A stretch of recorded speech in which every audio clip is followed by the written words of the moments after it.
On reçoit maintenant le candidat Michel Lepage, chef du Parti indépendantiste.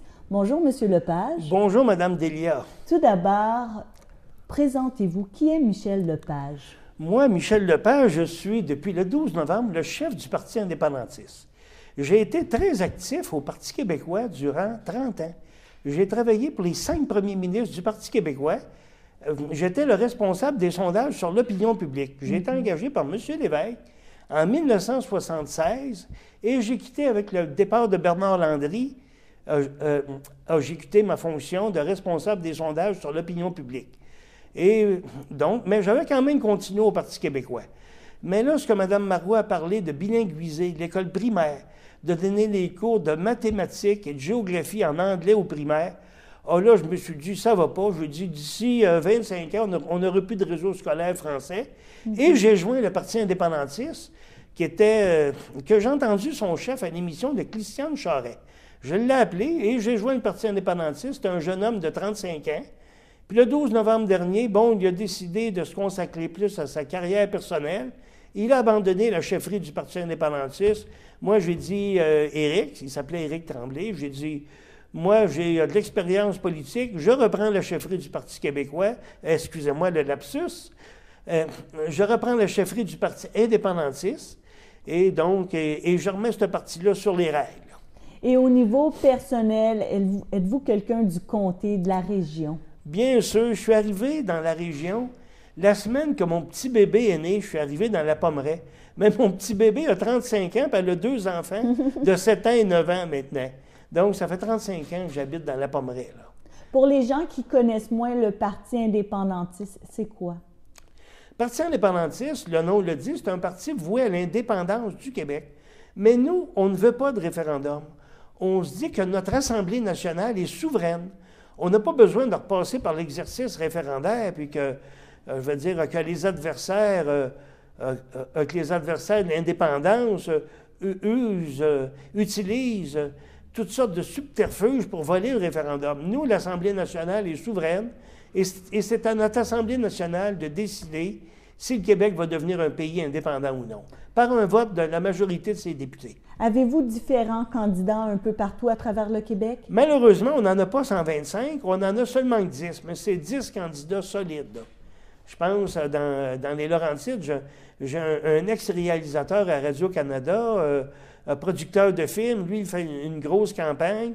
Et j'ai aussi dans Bourget, un comté près dans l'est de Montréal, j'ai Mme Sylvie Tremblay, qui fait aussi une grosse campagne. Donc, on est quelques candidats, mais en fait, c'est une base pour le Parti indépendantiste qu'on est en train d'établir, là.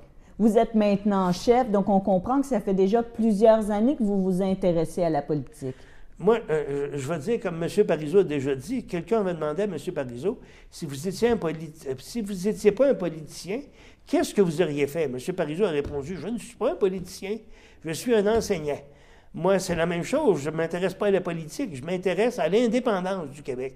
Et la politique, c'est un mal nécessaire pour arriver à faire du Québec un pays indépendant, français mur à mur aussi. C'est une autre nuance de mon parti, là. Quand vous dites français de mur à mur, pour les immigrants qui arriveraient, est-ce qu'il y a un temps, un délai pour apprendre le français? Ça fonctionnerait comment? Non, mais là, c'est à long terme. Là. Je veux dire, des nouveaux immigrants qui arrivent, on peut dire que ça peut prendre la première génération. Ils vivent dans leur famille, mais à long terme, il faut que les générations s'intègrent au Québec français. Et pas juste les nouveaux immigrants, les anglophones qui sont ici depuis 1763.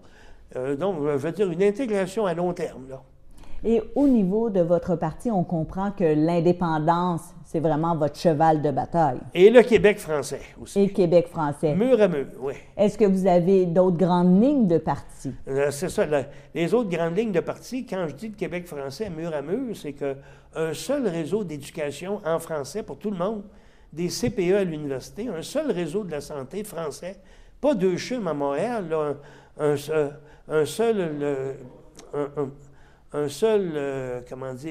méga-centre hospitalier francophone, l'appareil de justice en français au Québec, donc un Québec français, là. comme le sont les cantons de la Suisse. Quand on est dans un canton allemand, alémanique en Suisse, si on veut des écoles françaises, eh bien, on change de canton. OK. C'est la même chose. Si on est dans le canton de Genève, on veut étudier en allemand, on va dans le canton allemand. Donc, moi, c'est ma vision du Québec. C'est la seule façon que la nation canadienne-française, vieille de 404 ans, va survivre. Donc, c'est d'avoir des mesures rigoureuses pour que le Québec devienne un territoire unilingue français. Là. Autre que la langue le fait que le Québec soit séparé du Canada, où vous voyez les forces? Qu'est-ce que vous voulez dire? Comment le Québec serait plus fort en étant indépendant? Je veux dire, il n'y a jamais un pays qui a pris son indépendance qui est reculé en arrière. Là. Je veux dire, l'indépendance, je veux dire, c'est... l'indépendance, c'est la liberté, là.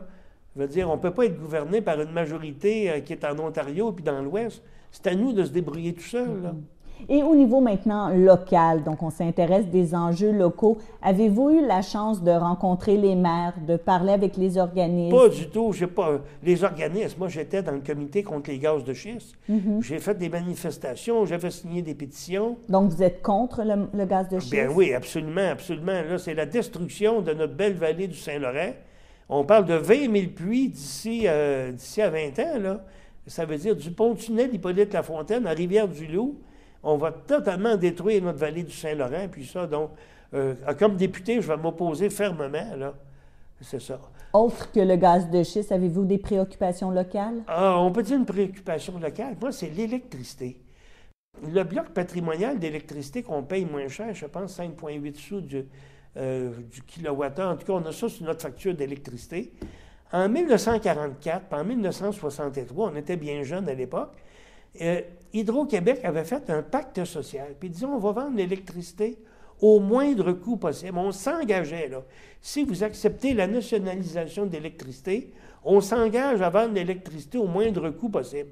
Avec les années, la promesse a pas mal tombé. Moi, ça serait que le gouvernement du Québec, un gouvernement du Parti indépendantiste, mette l'Hydro-Québec au pas et que les tarifs d'électricité soient au moindre coût possible. Ce qui veut dire que le bloc patrimonial, il devient gratuit.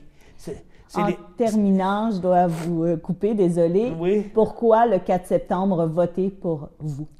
C'est pour montrer aux gens qu'il y a une autre façon de faire l'indépendance que par un référendum. C'est par le vote majoritaire des députés de notre Assemblée nationale, ce qui est tout aussi démocratique qu'un référendum. Alors, je vous dis bonne chance le 4 septembre prochain. Je vous remercie Merci. bien, mais...